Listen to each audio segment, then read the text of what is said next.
संक्रांतीसाठी perfect चविष्ट अशी तिळाची वडी घरच्या घरी कमी साहित्यात बनवू शकतो. नमस्कार, रॉयल किचन मराठीमध्ये आपले सर्वांचे मनापासून स्वागत. तिळाची वडी बनवण्यासाठी गॅसवर कढई ठेवलेली आहे. गॅस स्लो फ्लेमवरच ठेवलेला आहे. कढई तापली की त्यामध्ये 1 वाटी शेंगदाणे टाकलेले आहेत. आता शेंगदाणे भाजताना आपल्याला हलकेसे भाजायचे आहेत, जास्त भाजून घ्यायचे नाहीत, जेणेकरून शेंगदाण्याला डाग पडले, असे काळे डाग पडले पाहिजेत. अशा पद्धतीने भाजायचे नाहीत. अगदी ब्राऊन कलर येईपर्यंत अशा हलकेसे भाजायच्यात, जेणेकरून त्याची साल निघली पाहिजे. अशा पद्धतीने आता हे शेंगदाणे चांगले भाजलेले आहेत खरपूस, आणि ते आता एका ताटामध्ये काढून ठेवायचे. आता गॅसवर परत कढई ठेवायची. कढई तापलेलीच आहे. त्यामध्ये आता काय करायचं, पांढरे 1 वाटी तीळ घ्यायचे, ते टाकायचे. तीळ ही आपल्याला हलक्याच पद्धतीने भाजायचे आहेत, जास्त भाजून घ्यायचे नाहीत. आणि गॅस तर आपण स्लो फ्लेमवरच ठेवलेला आहे. आता तीळ भाजताना जास्त भाजले गेले तिळाला कडवटपणा येतो. आता तिळाला फक्त असं स्मेल आला की आपले तीळ भाजले असे समजायचे, आणि दुसऱ्या एका ताटामध्ये काढून ठेवायचे. आता त्यानंतर काय करायचं, गॅस बंद करून हे दोन्हीही शेंगदाणे आणि तीळ पूर्ण थंड करून घ्यायचे आहेत. आता शेंगदाणे तीळ थंड झालेले आहेत, तर हे बघा, शेंगदाण्याची अगदी साल निघते. आता हे सर्व साली काढून शेंगदाणे बघा अगदी पांढरेत, कुठेही डाग पडले नाहीत. अशा पद्धतीने आपण शेंगदाणे भाजायचे. त्यानंतर मिक्सरचं छोटं भांडं घ्यायचं, त्यामध्ये शेंगदाणे टाकायचे आणि मिक्सरला ग्राइंड करून घ्यायचे, फिरून घ्यायचे, आणि चांगला कूट तयार करून घ्यायचा शेंगदाण्याचा. त्यानंतर मग तीळ घ्यायचे. तीळ आपल्याला जास्त बारीक ग्राइंड करायचे नाहीत, असा दरदराच आपल्याला तीळ फिरून घ्यायचे आहेत मिक्सरला. हे बघा, अशा पद्धतीने, अगदी बारीक नाही, अगदी आपल्याला तीळ पण दिसत आहेत अशा पद्धतीने मिक्सरला आपण फिरून घेतलेले आहे. हे मिश्रण आता शेंगदाण्याच्या मिश्रणामध्ये टाकून घ्यायचे, आणि हे दोन्ही मिश्रण चांगले एकसारखे हलवून एकत्र छानपैकी करायचे. आता संक्रांत जवळ आली आहे, तर तिळाची आपण वडी करतो, चिक्की करतो, लाडू करतो. तर ही वडी ना अगदी सोप्या पद्धतीची आहे, जी सहज करू शकतो आपण, अशा पद्धतीची आहे. तर करून बघा एकदा तुम्हालाही आवडेल. त्यानंतर गॅसवर पुन्हा कढई ठेवलेली आहे.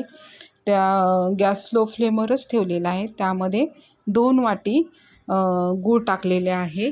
1 वाटी तीळ आणि 1 वाटी शेंगदाण्याला 2 वाटी गूळ टाकलेले आहेत. आता गूळ तुम्ही खिसून टाका किंवा बारीक असा कुटून पण टाकू शकतो. आता गॅस आपल्याला स्लो फ्लेमवरच ठेवायचा आहे. त्यामुळे हाय फ्लेमवर ठेवला तर गूळ असा लवकर वितळतो आणि मग खालून असा करपला जातो. त्यामुळं आपल्याला स्लो फ्लेमवरच करून गूळ पूर्ण वितळून घ्यायचा आहे आणि सतत हलवत राहायचं आहे.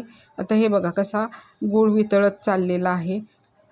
आता थोडा वितळला की त्यामध्ये अर्धा चमचा काय करायचं, साजूक तूप टाकायचं. आता हे तूप टाकल्यानंतर त्यामध्ये चांगलं मिक्स करून घ्यायचं. आता तुपाने काय होतं, गुळाला तर शायनिंग येतेच, पण वडी पण इतकी मस्त शायनिंग येऊन तुपाचा फ्लेवर त्यामध्ये उतरल्यामुळे अगदी रुचकर वडी होते. त्यानंतर आता हे मिश्रण आहे ना, आपल्याला चांगलं 1-2 मिनटं चांगलं सतत ढवळत राहायचं आहे. थोडासा असा गूळ शिजून घ्यायचा आहे. आता 1-2 मिनटं झाल्यानंतर गूळ चांगला शिजला ना, मग त्यामुळं गुळाचा पाक असा पक्का होतो, आणि त्यामुळं वडी पण अशी छानपैकी खुसखुशीत होते. आता त्यामध्ये पाव चमचा वेलची पावडर टाकायची आणि पाव चमचा सुंठ पावडर टाकायची. आता वेलची आणि सुंठ पावडरने ना वडीला अतिशय सुंदर अशी चव येते.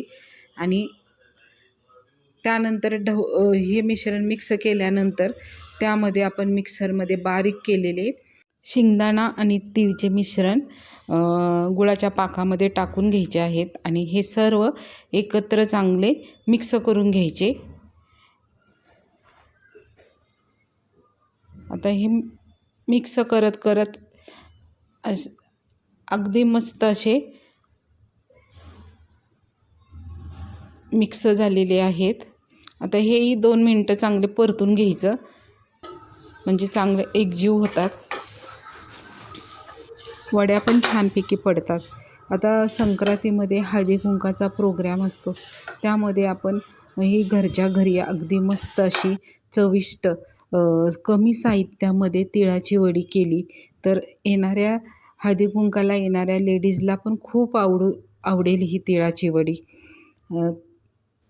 आता हे मिश्रण चांगलं मिक्स झालेले आहे, त्याचा अगदी गोळा झालेला आहे. आता मी केकचं टेन घेतलेले आहे, त्याला चांगला आतून तुपाने ग्रीस करून घेतलेले आहे आणि त्यामध्ये हे मिश्रण टाकलेले आहे. आता काय करायचं, ह्या चमच्याने आपण पूर्ण मिश्रण सेट करून घ्यायचं आहे. अगदी स्क्वेअरमध्ये मस्तपैकी असं मिश्रण सेट करून घेत आहे, कारण मिश्रण गरम असल्यामुळे लगेचच ते सेट होते. हे बघा, अशा पद्धतीने छानपैकी सगळं चमच्यानेच मी मिश्रण सेट केलेलं आहे. आता हे मिश्रण आपण 1 तास किंवा अर्धा तास सेट करायला ठेवू शकतो. आता मी अर्धा तास झालेले आहेत, तर मी हे मिश्रण काढून घेत आहे. तर चाकूनी सैलसर करून घेत आहे. हे बघा, अशा पद्धतीने चारी बाजूनी चाकूनी मी ह्या कडा सैल करून घेत आहे, म्हणजे आपलं वडीचं आहे ना ते व्यवस्थित असं सहज पडेल. हे बघा, अशा पद्धतीने पूर्ण सैल करून घेतलेले आहे. आता त्यामध्ये प्लेट घेऊन प्लेट अशी उलटी ठेवून नंतर मिश्रण त्याच्यामध्ये उलटं करून ठेवायचं आणि वरून जरा थोडासा असा दाब देऊन सहज अशी सेट केलेलं मिश्रण बाहेर येतं. हे बघा, अशा पद्धतीने आपलं पूर्ण वडीचं सेट केलेलं मिश्रण सहज बाहेर येतं. हे बघा, किती सुंदर झालेली आहे आपले आणि सहज बाहेर आलेले. त्यानंतर काय करायचं, मध्ये असं सेंटरला कट करायचा, चाकूनेच कट करायचं. हे बघा, सेंटरला अगदी मस्त असं कट होतं. नंतर दुसऱ्या साईडने बी सेंटरलाच कट करून घ्यायचं, म्हणजे मधोमध पहिल्यांदा आपण कट केले ना, म्हणजे वड्या एकदम लेवलमध्येच येतात. हे बघा, अशा पद्धतीने. आता दुसऱ्या आपण कट केले ना, बरोबर त्याला पण सेंटरलाच कट करायचं, म्हणजे आपल्या वड्या इक्वलमध्ये येतात. आता हे मी अर्धा तास सेट करायला ठेवलं होतं. आता तुम्ही 1 तास पण ठेवू शकता, म्हणजे कसं होईल की अजून चांगला सेट होणार. हे दाखवण्यासाठी मी अर्धा तासात पटकन मी काढलेलं आहे. आता 1 तासाने काय होणार की ते असं जे थोडे थोडे निघतात चिक्कीचे, तेही वड्याचे निघतात, तीळ तेही निघणार नाहीत. अगदी नुसतं सुरी जरी अशी फिरवली तरी खटकन असं आपल्या वड्या पडल्या जातील. हे बघा, अशा पद्धतीने असं मस्त अशा आपल्या तिळाची वडी पडली जात आहेत. तुम्ही पण आता घरी ट्राय करा, खूप इझी आहे आणि वडी पण इतकी रुचकर आहे ना. हे बघा, अशा पद्धतीने मस्त अशी तिळाच्या लेवलमध्ये इक्वलमध्ये वड्या झालेल्या आहेत. हे बघा, आता ही वडी तुम्हाला कशी वाटते किंवा घरी ट्राय करून बघा आणि मला सांगा कमेंट्समध्ये. तसंच लाईक करा, सबस्क्राईब करा. हे बघा, आपण एक तोडून बघितली तर सहज अशी खुसखुशीत वडी तयार होते. भेटूया नेक्स्ट रेसिपीमध्ये. धन्यवाद.